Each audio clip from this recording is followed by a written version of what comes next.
제가 한 절, 성도님들 한 절 교독하겠습니다. 야곱이 그 아들들을 불러 이르되 너희는 모이라. 너희의 후일에 당할 일을 내가 너희에게 이르리라. 너희는 모여 들으라. 야곱의 아들들아, 너희 아비 이스라엘에게 들을지어다.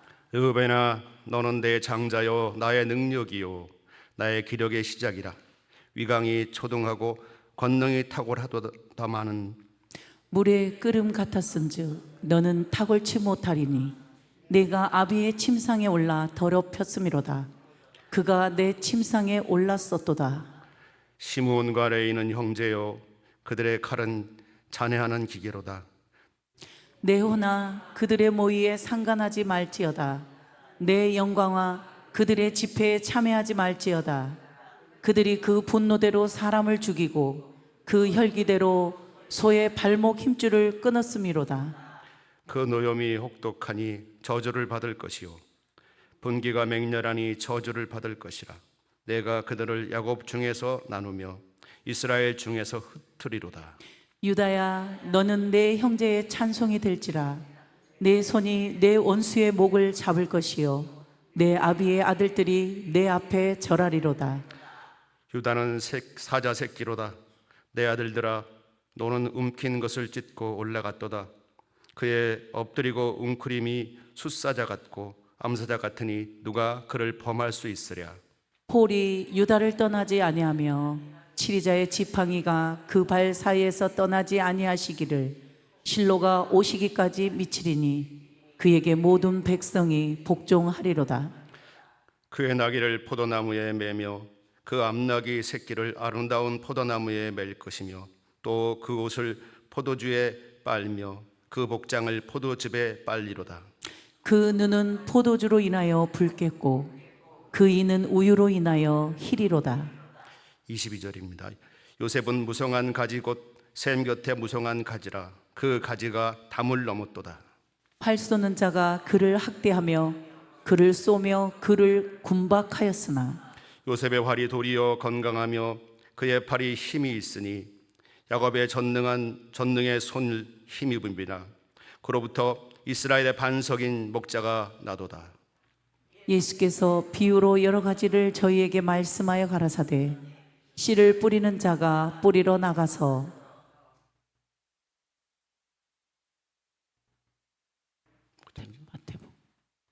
마태복음으로도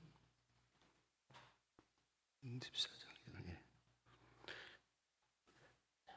내 아비의 하나님께로 말미암나니 그가 너를 도우실 것이요 전능자로 말미암나니 그가 내게 복을 주실 것이라. 위로 하늘의 복과 아래로 원천의 복과 젖먹이는 복과 태의 복이로다. 들리나요? 목사님 24절인가요? 제가 26절을 해주시죠. 26절 넘겨주십시오. 끝났나요?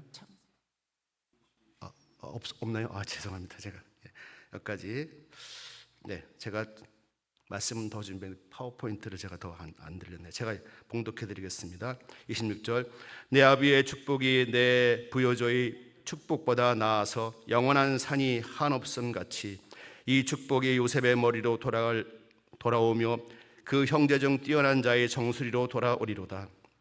베냐민은 물어뜯는 일이라. 아침에는 빼앗은 것을 먹고 저녁에는 움킨 것을 나누리로다. 이들은 이스라엘의 12지파라. 이와 같이 그 아비가 그들에게 말하고 그들에게 축복하였을 때 곧 그들 각인의 분량대로 축복하였더라. 아멘. 잠시 기도하겠습니다. 하나님 아버지 감사합니다. 이렇게 주의 전에 나올 때 우리 백은옥 집사님, 백은옥 권사님, 하나님 주님 앞에 귀한 예물을 드립니다. 하나님 함께해 주셔서 갑절의 영성을 허락해 주셔서 천국 갈 때까지 기도하며 이루는 모든 일들이 하나님 응답받게 인도해 주시고 하나님 또한 갑절의 영성 허락해 주심으로 말미암아 늘 교회를 섬기며 기도할 때 하나님 늘 이 교회의 부흥에 선두에서는 기도의 용세가 되게 축복해 주옵소서. 아울러 주님 그 가족과 그 자손이 하나님을 영화롭게 할 수 있는 귀한 은총을 허락해 주셔서 그 가문이 하나님을 영화롭게 하는 가문 되게 축복하여 주옵소서. 또한 동일하게 우리 청소년들 모두 위에 동일한 축복이 있기를 소망하며 우리 주 예수님의 이름으로 기도드립니다. 아멘.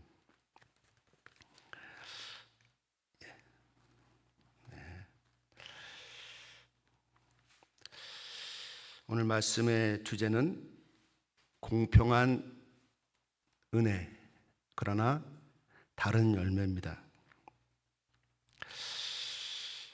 하나님의 은혜가 공평할까요? 안 공평할까요? 공평하지요. 제가 오늘 이제 이 본문 말씀이 이 창세기 49장이에요. 여기는 바로 야곱이 죽기 전에 아들 12아들을 불러다 놓고 하나하나 축복하는 장면이에요. 베냐민아 너는 이럴 것이다. 시므온아 너는 이럴 것이다. 레이야 너는 이럴 것이다 하고 다 축복하는 장면이에요. 근데 제가 궁금했어요. 야곱이 부인이 넷이잖아요. 그렇죠? 야곱이 부인 넷이에요. 제일 첫 번째가 레아. 그 다음에가 라헬. 그 다음에 빌하, 실바 이렇게 4명이에요. 하나님의 야곱에게 4명의 부인을 줬을까요? 목사님 다음 PPT로 넘겨주시죠. 30 넘기고 네, 그림 예, 이렇게 제가 그림을 준비했습니다. 야곱 4명이에요. 야곱에게 왜 4명의 부인을 줬을까요? 아브라함도 물론 이제 사례 하나였죠. 물론 사례가 죽은 다음에 또 있지만, 그리고 이삭도 한 명이었어요. 야곱은 3명이었어요. 4명이요. 왜 줬을까요? 그렇게?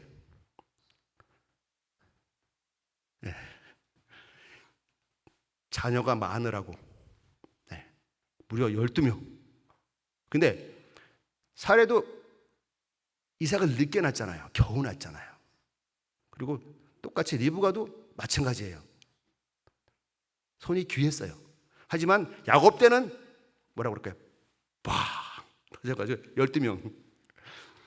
근데 하나님의 야곱에게 12명의 아들을 줬을까요?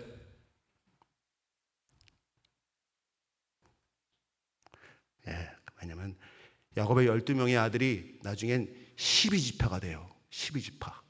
12지파가 뭐죠? 이스라엘의 12지파. 즉 이스라엘의 12지파를 이루는 큰 나라를 이루는 기둥들이 된다는 뜻이에요. 즉 뭐예요?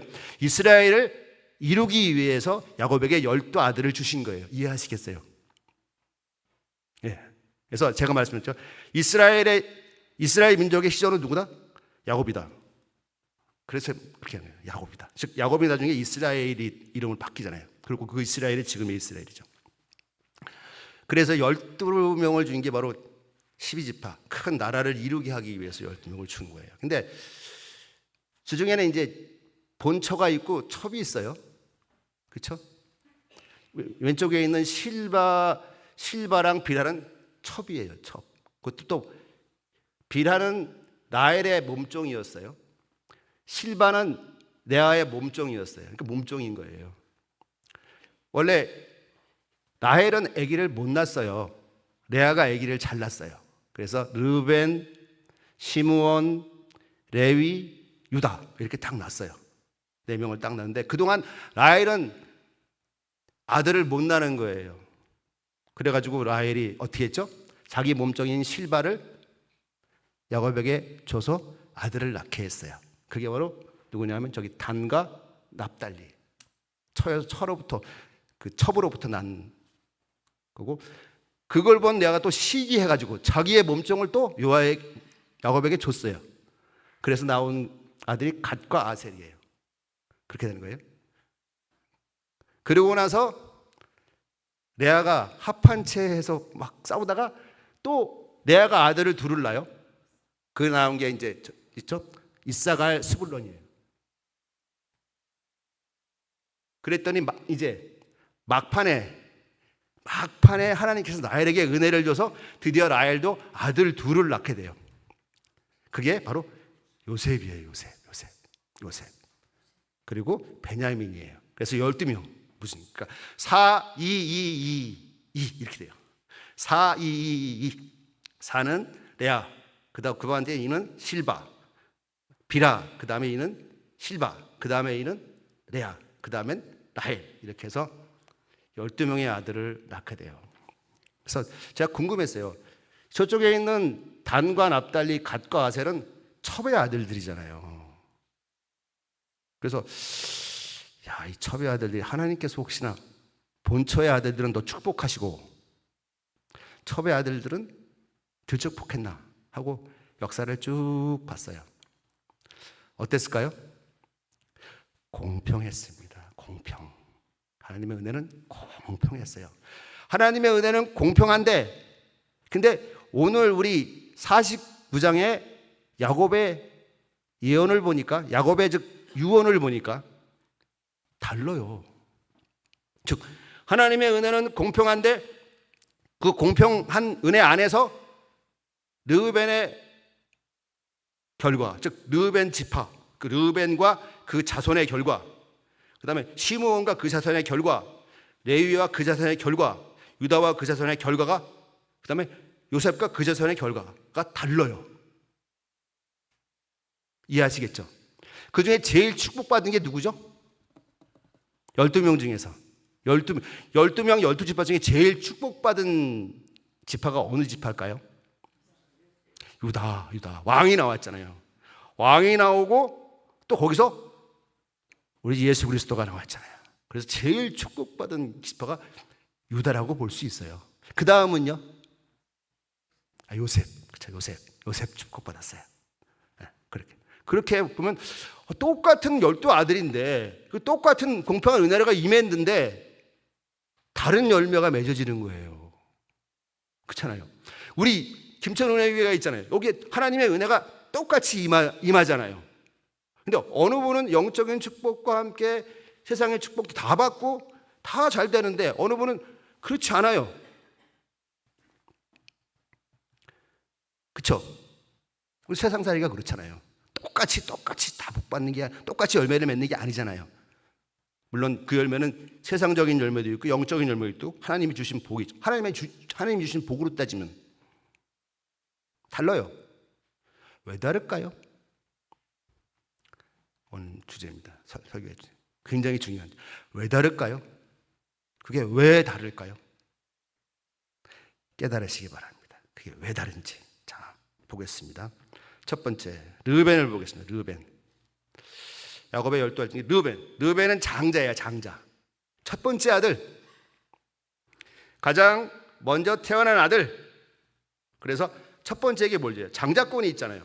그렇죠? 그래서 장자의 권세와 축복을 받는 위치에 있었어요. 근데 르우벤은 그 장자의 권세와 축복을 받았나요? 못 받았나요? 못 받았어요. 그게 바로 오늘 본문의 3절과 4절에 나타나요. 르우벤아 너는 내 장자요. 즉 야곱이 말하는 거예요. 나의 능력이요 나의 기력의 시작이라. 위강이 초등하고 권능이 탁월을 하도다마는 물의 끓음 같은즉 너는 탁월치 못하리니 내가 내 아비의 침상에 올라 더럽혔음이로다. 그가 내 침상에 올랐었도다. 성격이 어떻다는 거예요? 물의 끓음 같다는 거예요. 확 했다가 이렇게. 그 다음에요. 탁월치 못하다. 그리고 또 어떻게 했다? 너는 이 내 아비의 침상에 올랐다. 그렇게 얘기해요. 바로 르우벤은 아버지의 첩 빌하와 동침을 합니다. 큰 죄죠. 엄청난 큰 죄죠. 정욕에 못 이겨서. 르우벤은 아버지의 첩인 빌하와 동침하는 죄를 져요. 아버지 침상을 더럽혀요. 순간의 욕망이 평생의 영적 권위를 무너뜨린 거예요. 장자의 은혜는 받았지만 정욕을 다스리지 못했어요. 르우벤은 장자의 명분을 가졌으나 정욕을 다스리지 못해서 그 권위를 잃어버렸어요. 말씀이 마음에 뿌리 내리기 전에 세상의 유혹에 빼앗긴 길가와 같은 거예요. 길가. 마태복음에 보면은 바로 마음밭이 나오잖아요. 마태복음 13장 3절부터 8절까지의 길가, 돌밭, 가시떨기, 좋은 땅 나오잖아요. 이게 마음밭이잖아요. 바로 오늘의 결론은 이 마음밭이에요. 똑같이 말씀이 떨어졌는데, 똑같이 말씀이라는 씨가 떨어졌는데 어떤 분은 길가, 마음이 길가라 새들이 먹어버리고, 또 돌밭이니까 돌이 많아서 뿌리를 못 내는 거예요. 싹이 못 나오고, 또 어떤 밭은 가시떨기라 또 가시가 많으니까 부딪히는 게 세상에 걱정 의심이 많아서 부딪히는 게 많아서 열매를 못 맺어요. 그렇지만 좋은 땅에 떨어진 씨는 똑같은 씨인데 좋은 땅에 떨어진 거는 100배, 60배, 30배의 결실을 맺는 겁니다. 이거예요. 바로 하나님 앞에 우리의 태도. 하나님 앞에 우리의 태도. 이게 바로 공평한 은혜 그리고 다른 열매를 맺는 이유예요. 우리의 태도, 우리의 마음의 밭. 똑같이 신앙생활을 하지만 그러나 그 마음의 밭에 따라서 열매를 맺는 게 달라지는 거예요. 성도님들, 오늘도 많은 사람들이 말씀보다 감정을 따르고 하나님 뜻보다 육신의 욕망을 앞세웁니다. 그러면 마음이 길가처럼 굳어집니다. 말씀은 들리지만 스며들지 않습니다. 은혜는 받지만 변화되지 않습니다. 가장 큰 게 뭐냐면은 우리의 인간이 영과 혼과 육으로 돼 있잖아요. 예수 그리스도를 믿음으로 영이 살아나요. 그렇죠? 예수 그리스도를 믿음으로 성령이 오셔서 우리 영을 살려요. 그리고 산 영이 우리 혼을 새롭게 해요. 우리 마음을 새롭게 합니다. 그리고 새로워진 마음이 새로워졌으니까 행동도 새로워져요. 즉 거룩하게 바뀌어요. 말씀에 순종하게 바뀌어요. 이게 돼야 되는데 하나님의 영이 오셔서 은혜는 받았는데 마음은 그대로예요. 하나님 향한 태도는 그대로예요. 육신도 말씀에 순종하지 않아요. 그 마치 길가, 돌밭, 가시떨기예요. 그게 바로 이유입니다. 두 번째, 시므온과 레위입니다. 자, 시므온은 둘째 아들이죠. 야곱의 둘째 아들 시므온. 셋째 아들이 레위예요. 근데 이 시므온과 레위는 큰 잘못을 해요. 우리가 창세기 34장에서 엊그제 우리가 봤어요. 무슨 잘못하죠? 바로 세겜에서 누이 디나가 강간을 당하죠. 그로 인해서 시므온과 레위가 분노가 해요. 분노해서 어떻게 하죠? 세겜에 있는 사람들 다 죽여버려요. 그렇죠? 하나님이 허락하신 건가요? 아니에요. 문제는 시므온과 레위가 분노했는데 그 분노를 하나님께 맡기지 못했어요. 하나님, 이렇게 우리가 화나는데 어떻게 해야 됩니까? 이 이야기에 맡기지 않고 자기의 분노에 그대로 따라갔어요. 그래서 칼로 세겜의 모든 남자들 다 죽였어요. 창세기 49장 7절에. 그래서 야곱이 시므온과 레위에게 이렇게 말해요. 이혼할 때 49장 7절에 그 노염이 혹독하니 저주를 받을 것이요 분기가 맹렬하니 저주를 받을 것이라. 내가 그들을 야곱 중에서 나누며 이스라엘 중에서 흩으리로다. 바로 야곱이 시므온과 레위에게 하는 유언이에요. 너희의 그 노염이 혹독하니 저주를 받을 것이다. 세겜에서 너희가 보이는 그 분노, 그 혈기, 그것에 대해서 얘기하는 거예요. 그들의 마음속에는 오랫동안 혈기와 분노가 있었어요. 그 분노가 결국 하나님의 뜻보다 더 커졌어요. 세상의 가시가 된 거죠. 시므온과 레위는 분노와 혈기로 세겜 사람을 학살했어요. 하나님이 허락하지 않았는데 그들은 분노라는 가시떨기를 품고 살았어요. 혈기와 복수심이 마음을 지배하니 하나님의 언약이 자랄 틈이 없어요. 혈기와 복수심이 마음을 지배하니 하나님의 말씀이 자랄 틈이 없어요. 세상 근심이 마음을 지배하니까 하나님의 말씀이 자랄 틈이 없어요. 그래서 예수님이 바로 말씀하십니다. 마태복음 13장 22절에 가시떨기에 뿌렸다는 것은 말씀은 들으나 세상의 염려와 재리의 유혹, 재리는 재물이요. 재물의 유혹에 말씀이 막혀 결실치 못하는 자요. 이렇게 말합니다. 가시떨기에 그 가시는 세상의 염려와 재물의 유혹이에요. 근데 그 가시는 단지 돈, 욕심만은 아니에요. 미움도 가시예요, 마음에. 그리고 분노도 가시예요. 상처도 가시예요. 상처, 우리 마음의 상처 가지고 계시지 마세요. 그것도 가시예요. 상처를 우리 많이 갖고 있잖아요. 가시예요. 그로 인해 우리의 신앙이 안 자라요.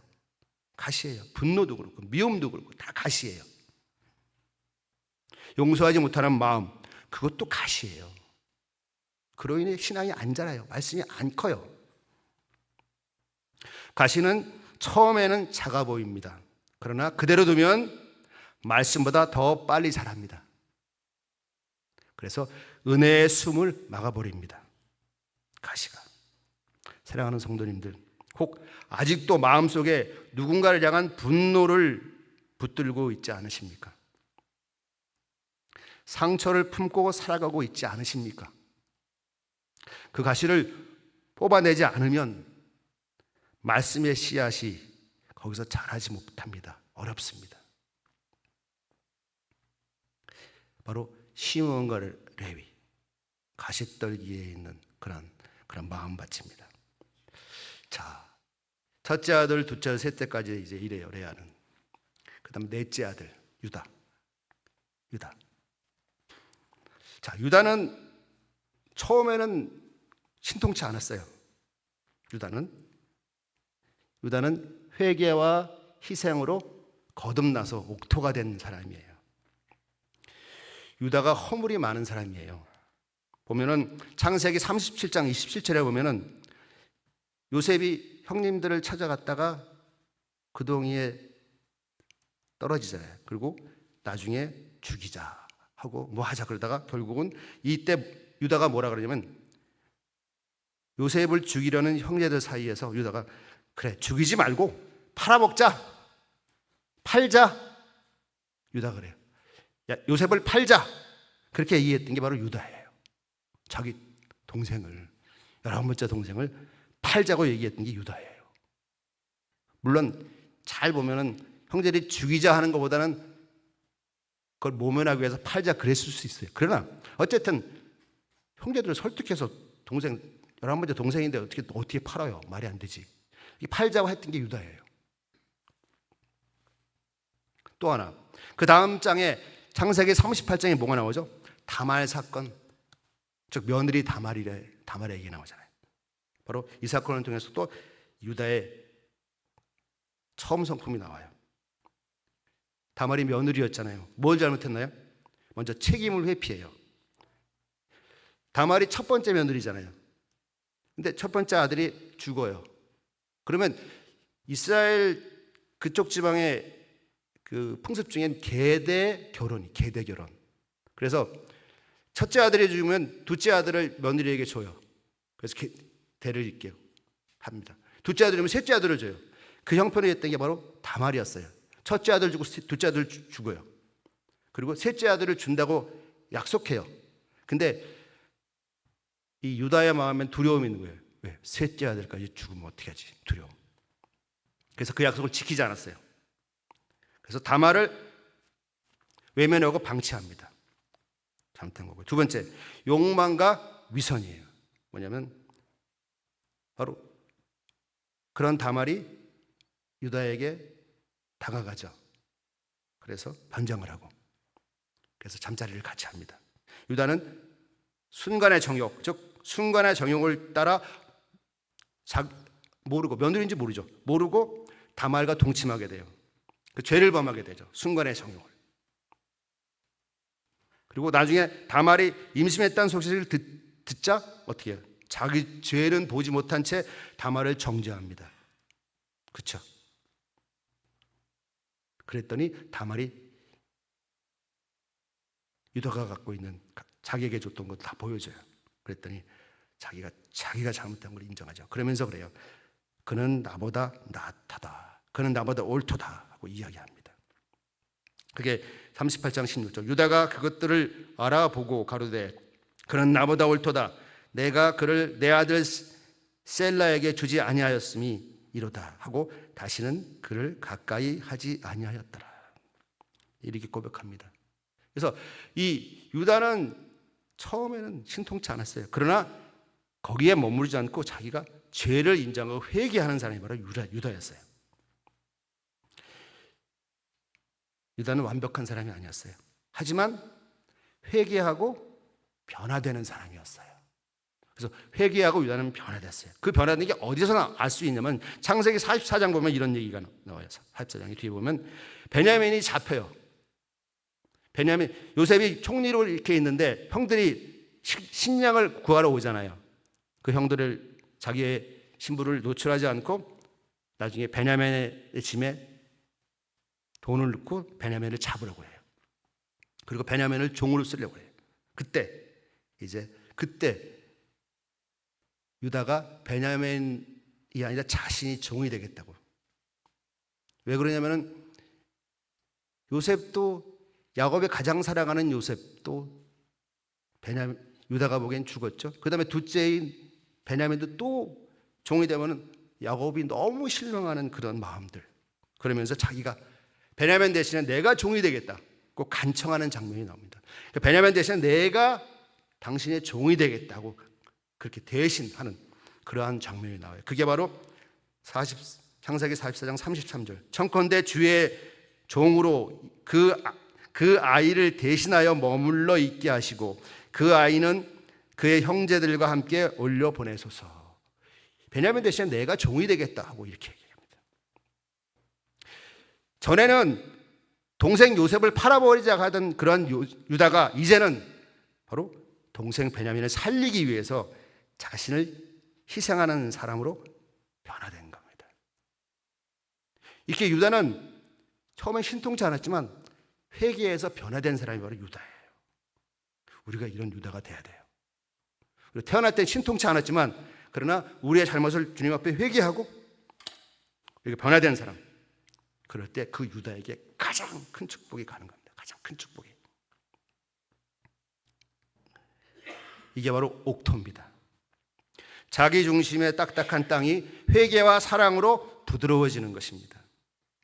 그래서 하나님은 그 유다의 지파 안에서 메시아의 계보가 유다에서 나오는 거예요. 가장 축복받는 겁니다. 회개하고 변화되는 게 가장 큰 거라는 거예요. 유다에게 들어온 말씀하시는 그 축복, 창세기 49장 10절 말씀이 이겁니다. 홀이 유다를 떠나지 아니하며 치리자의 지팡이가 그 발 사이에서 떠나지 아니하시리기 길을 실로가 오시기까지 미치리리 그에게 모든 백성이 복종하리로다. 즉 홀은 뭐예요? 왕의 지팡이. 유다로부터 왕이 나온다는 겁니다. 왕이 나온다. 그 다윗 왕이잖아요. 다윗 왕. 그로부터 또 메시아도 나온다. 가장 큰 축복을 받죠. 사랑하는 성도님들, 하나님은 완벽한 사람을 찾으시는 것이 아닙니다. 깨어지는 사람, 하나님 앞에 깨어지는 사람, 그리고 하나님 앞에 돌이키는 사람, 하나님 앞에 회개하는 사람을 통해서 역사하십니다. 저와 성도님들 모두가 그런 사람이 되기를 축원합니다. 마지막 요셉입니다. 요셉. 자, 요셉은 또 축복과 두 번째 축복가 됐죠. 요셉은 바로 환경보다 하나님을 더 붙든 사람. 요셉은 너무나 억울했어요. 요셉을 한번 상상해 보세요. 요셉이 어린 시절에 약 한 17살 때 이제 형제들로부터 애굽에 팔리는 것 같아요. 근데 요셉의 마음이 어땠을까요? 다른 남이 판 것도 아니고 형제들이 파는 거예요. 그 마음의 상처는 대단했을 거예요. 사랑하는 형님들이 자기를 팔았어요. 팔았는데 또 그로 인해 또 보디발의 종이 돼서 고생해요. 거기다가 또 모함 받아갖고 어디 가요? 감옥에 가요. 요셉이 어땠을까요? 정말로 인간적으로 보면은 부모는 있으나 고아에다가 갖은 어려움을 다 겪었어요. 그래서 요셉은 너무나 억울했어요. 형들에게 미움을 받았고 은 20에 팔렸고 보디발의 집에서 누명을 썼고 감옥에 갇힙니다. 돌밭 같고 가시떨기 같은 환경이었어요. 바로 돌밭 같고 가시떨기 같은 환경이었어요. 그러나 중요한 것은 요셉이 환경의 마음을 빼앗기지 않았다는 거예요. 성경은 반복해서 말합니다. 창세기 39장 2절에 누가 여호와께서 요셉과 함께 하심으로. 요셉은 환경의 마음을 뺏기지 않았어요. 오히려 늘 그 어려움과 고난 가운데서 하나님과 함께 했어요. 사람들은 요셉을 버렸지만 하나님은 그와 함께 하셨습니다. 요셉은 억울함 속에서도 하나님을 원망하지 않았어요. 유혹 속에서도 거룩함을 지켰어요.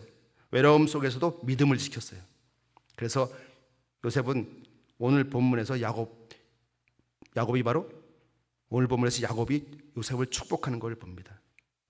바로 22절에 요셉은 무성한 가지 곧 샘 곁에 무성한 가지라. 그 가지가 담을 넘었도다 하고 축복하는 걸 볼 수 있어요. 사랑하는 성도님들, 환경이 옥토를 만드는 게 아닙니다. 하나님을 붙드는 마음이 옥토를 만드는 거예요. 하나님 앞에 회개하고 변화된 마음이 옥토를 만들고 하나님을 붙드는 마음이 옥토를 만드는 겁니다. 상처가 있어도 눈물이 있어도 억울함이 있어도 끝까지 하나님을 붙드는 사람 안에는 반드시 풍성한 열매를 맺게 됩니다. 결론입니다. 오늘 하나님 우리에게 물으십니다. 너는 어떠한 마음을 갖고 있냐? 너의 마음은 어떤 땅이냐? 물어보십니다. 르우벤처럼 욕망이 은혜를 삼키고 있지 않나? 시몬과 레위처럼 혈기와 상처가 말씀을 막고 있지 않은가? 아니면 유다처럼 회개하며 변화되고 있는가? 요셉처럼 어떤 환경 속에서도 하나님을 붙들고 있는가? 사랑하는 성도님들, 하나님의 은혜의 씨는 오늘도 뿌려지고 있습니다. 문제는 씨가 아니고 우리의 마음밭입니다. 그 속에서 유다처럼 회개하고 변화되시고 요셉처럼 어떠한 삶의 어려움이 있어도 하나님을 꼭 붙드셔서 축복받는 성도님 되시길 축복합니다. 아멘. 자, 오늘 말씀의 제목 3개 보겠습니다. 제가 주님 하면 해주세요. 자, 주님. 우리 마음을 좋은 땅 되게 하소서. 아멘. 주님. 육신을 따르지 않고 믿음으로 살게 하소서. 주님. 열매 맺는 삶 되게 하소서. 아멘. 아멘. 옥토가 되게 하소서. 육신을 따르지 않고 믿음으로 살게 하소서. 열매 맺는 삶 되게 하소서 하고 주님 앞에 찬양하겠습니다.